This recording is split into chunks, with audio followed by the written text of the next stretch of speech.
Orek Seser, alumni Al-Islah yang hari ini alhamdulillah dipercaya oleh banyak orang untuk menangani perkaranya di LPBHNU. Artinya dimanapun kita sekolah dan apapun background kita, bukan berarti kita tidak bisa menggapai cita-cita kita. Jadi kalau teman-teman pesisir itu tahu yang dagang kotel, itu ibu saya. Baik teman-teman yang saya cintai, dalam hal ini saya menambah apa yang disampaikan oleh Mbak Susi tadi mengenai penakalan remaja. Sebenarnya saya punya materi, cuma saya lupa print tadi. Jadi yang dimaksud anak, ada yang tahu enggak? Anak itu umur berapa? Ada yang bisa jawab? Saya kasih 50.000. Ayo silahkan. Anak itu mulai dari umur berapa? Silahkan. Mas siapa? Ferdi. Mas Ferdi umur 16. Anak itu mulai umur berapa, Mas? Salah. Silakan. Salah.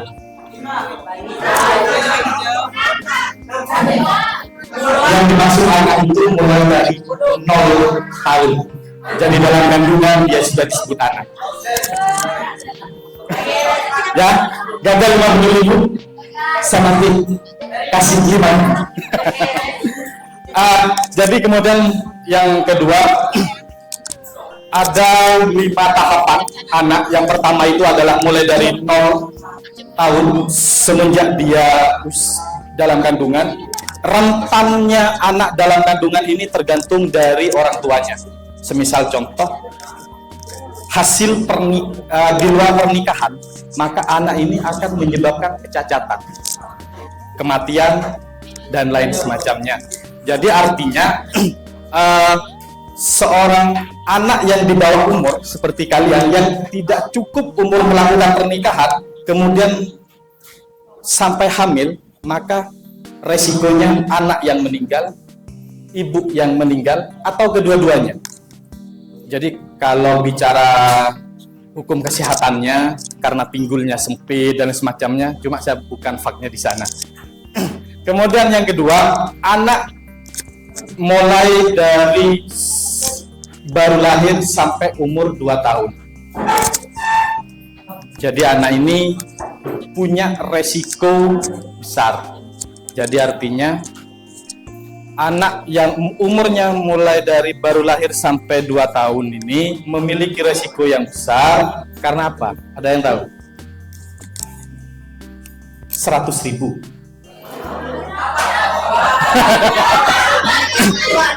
Resiko anak umur baru lahir sampai 2 tahun 100.000. Salah.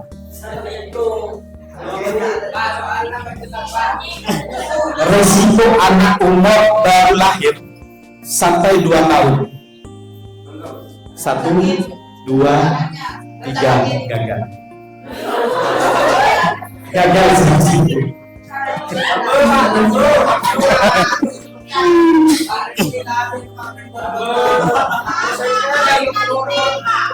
Salah. Jadi anak yang risiko ini adalah risiko psikis. Kenapa risiko psikis? Karena anak di umur baru lahir sampai 2 atau 3 tahun ini lagi merekam-rekamnya tindakan orang tua. Ya. Kemudian yang ketiga, anak di usia 5 tahun. Anak ini usia 5 tahun ini lagi gemar-gemarnya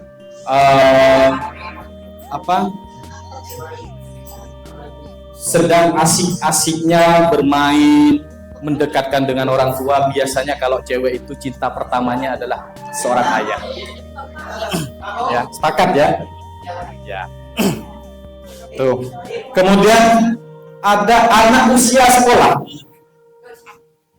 Anak usia sekolah ini resikonya jauh lebih besar. karena dia itu sudah mulai transisi mulai dari lingkungan rumah, lingkungan keluarga hingga ke lingkungan sekolah. Semisal contoh di TK, pernah nggak kalian itu melihat anak TK yang saling bully, pol-polan semisal? Nah, itu adalah risiko, sehingga terdidiknya otak anak ini akan membawa dia sampai dewasa. Itu resikonya. Dan yang terakhir itu adalah usia remaja seperti kalian. Usia remaja seperti kalian ini sedang nakal-nakalnya. Begitupun dengan saya dulu. Kalau tidak percaya silahkan ditanya ke Dewan Guru. Salah satu siswa ternakal adalah saya. Hampir tiap hari dipanggil oleh Bu Rizky selaku BK dulu. Tidak tahu hari ini. Hampir tiap hari. Silahkan tanya ke Bu Rizky.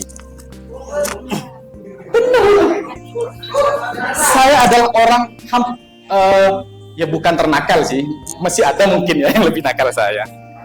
Tawuran, hampir tiap hari saya tawuran dengan semabes. Serius itu. Cuma hal itu semua setelah saya dewasa, setelah saya pikir tidak ada gunanya. Tidak ada gunanya. Saya ini orang pesisir, lingkungan saya lingkungan keras. Kemudian lingkungan saya itu di mana minuman keras itu adalah minuman tiap hari. Pernah ada yang minum? Syukurlah kalau kalian tidak minum. Berarti kalian hati-hati celeken kalau tidak minum. Jadi kalau minuman keras di pesisir itu sudah hal yang biasa. Jadi lingkungan kita itu lingkungan keras. Kemudian setelah saya lulus, mas kandung saya, kebetulan waktu itu ngajar di SMA Alislah, dia mengatakan begini, Dek, kalau kamu masih ada di Besuki, khususnya di pesisir, maka pilihannya hanya dua, jadi tukang becak atau nelayan. Karena saya bukan orang mampu. Akhirnya saya kuliah dengan pontang-pantingnya keluarga yang sangat luar biasa, hinggalah hari ini. Jadi kalau kemarin yang menyinggung sudah di banyak kota, ya alhamdulillah.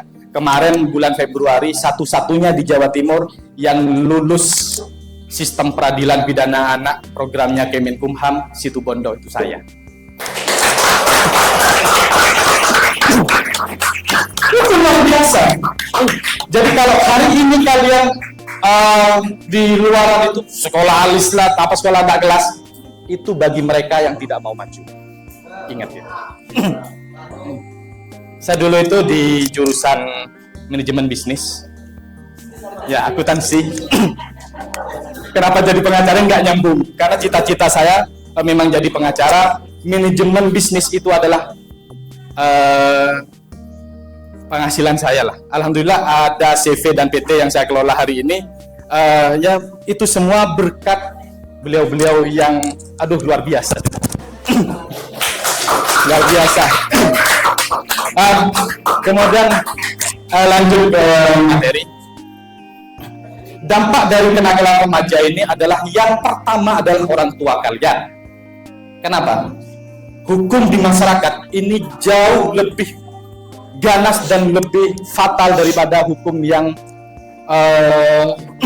diatur oleh negara. Semisal contoh, dalam minuman keras, kalian itu dapat dipidana minimal 3 bulan, maksimal 2 tahun. Itu dalam pasal 7. Setelah kalian itu dihukum, selesai. Tapi kalau di masyarakat, anak enruah, rotokan minum, itu sampai kalian punya anak, itu pasti melekat. Itu hukum masyarakat. Hati-hati kalian. Apalagi di pesisir, 2 mata yang melihat, 1000 mulut yang berbicara. Ya, sepakat ya? Itu orang pesisir. Nggak tahu kalau yang lain.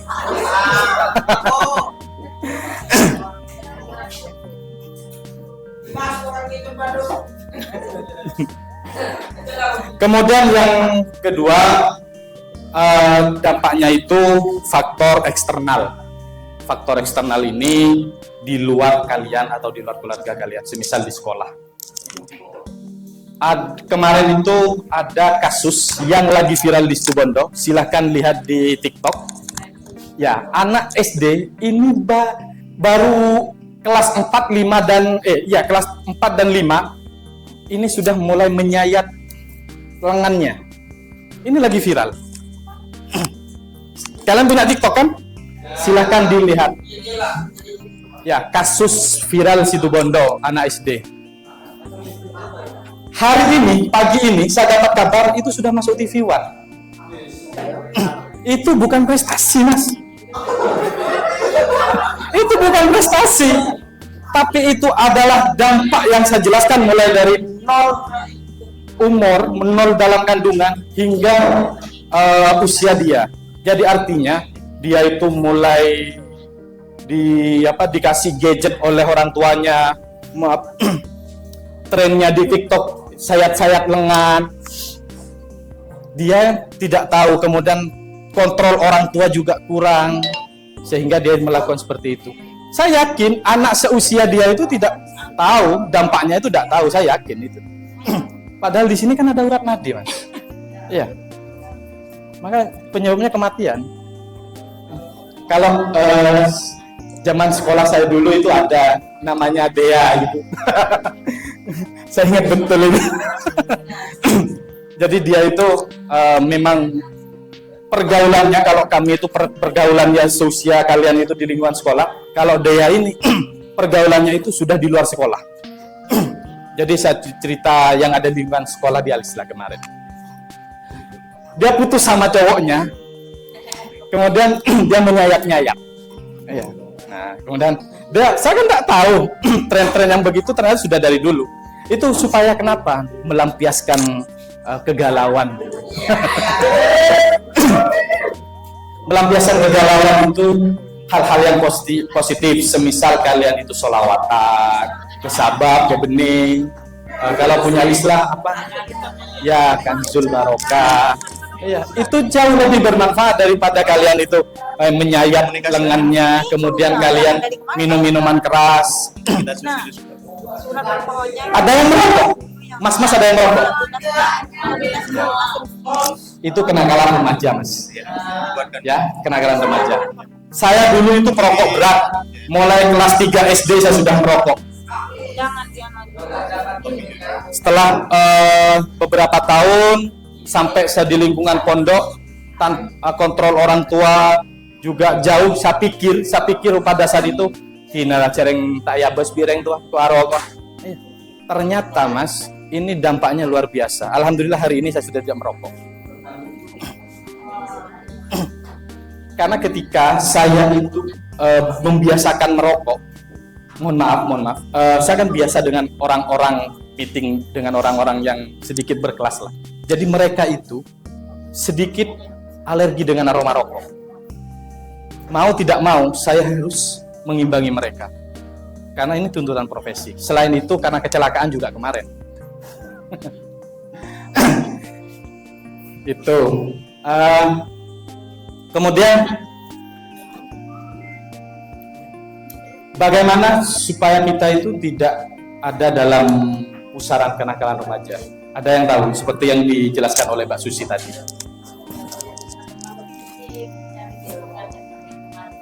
Ya, mencari lingkungan yang baik. Jadi yang pertama itu adalah lingkungan. Makanya kenapa saya ceritakan di pesisir itu adalah lingkungan keras? Karena saya itu tumpah darah saya itu di pesisir, saya tahu betul bagaimana. Saya di pesisir Petukangan. Kepo ya.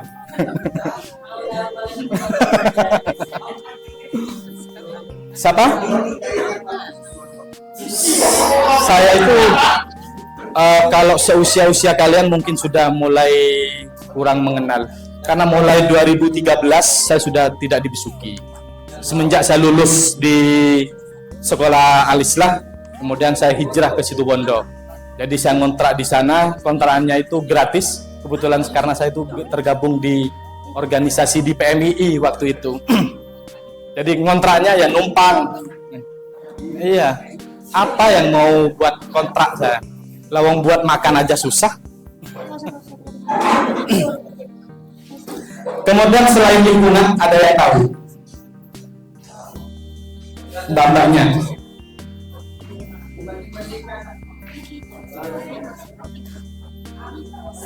Tidak ada yang tahu. Pengaruh sosial selain lingkungan.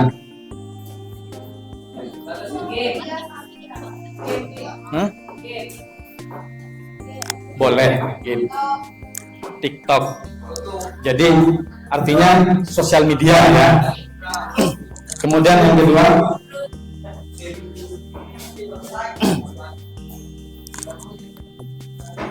jadi sosial media ini memang sangat luar biasa.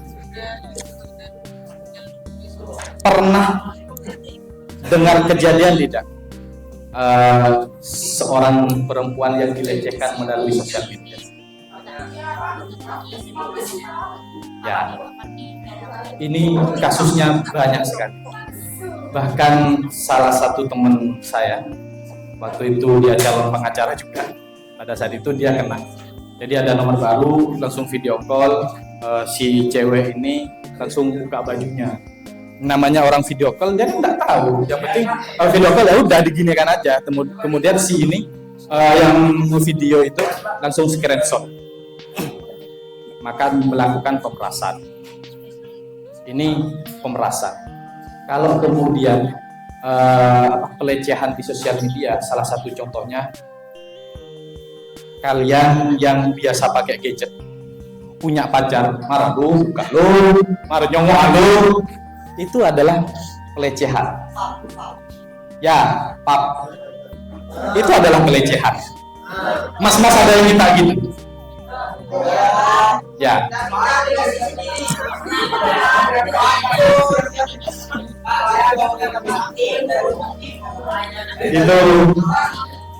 Itu adalah pelecehan, Mas.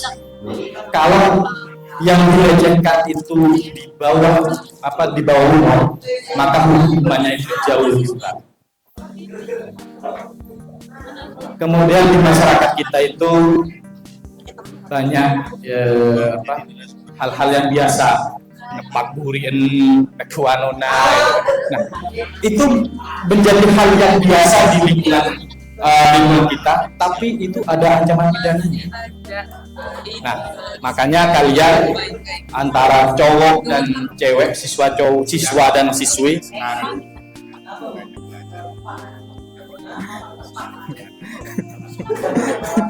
oh ternyata ada yang polisi ya. Jadi itu merupakan pelecehan dan itu ancamannya luar biasa. Ada yang seperti itu enggak?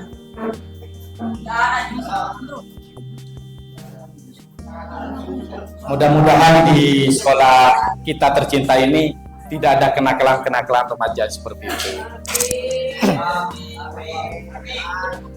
Data dari Dinas Perlindungan Perempuan dan Anak per bulan September itu sudah kekerasan terhadap anak dan perempuan sudah 72. Jadi kalau tahun 2022 itu 84. Kalau di Indonesia per hari ini kekerasan terhadap anak itu 9.042 di Indonesia. Jadi artinya kekerasan terhadap anak ini sangat meningkat. Rata-rata korbannya adalah perempuan. Kenapa harus perempuan? Mulai dari kekerasan fisik, kekerasan psikis, kemudian kekerasan seksual, ini adalah korbannya rata-rata wanita. Baik dia di bawah umur ataupun dia yang sudah dewasa. Ya, jadi kalian khususnya kaum hawa mohon menjaga diri karena di luar itu keras, Mbak. Kehidupan itu keras. Kalau tidak percaya, silahkan kalian itu di dunia luar itu, aduh, ngeri.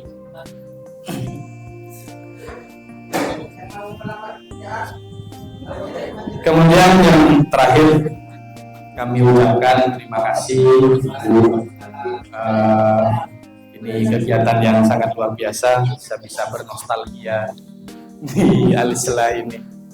Mudah-mudahan kedatangan kami ini memberikan motivasi bagi adik-adik, dan kemudian supaya adik-adik semangat mencapai cita-cita. Kemudian yang terakhir, pergaulan, batasi pergaulan kalian kalau kalian ingin selamat. Terima kasih. Assalamualaikum warahmatullahi wabarakatuh.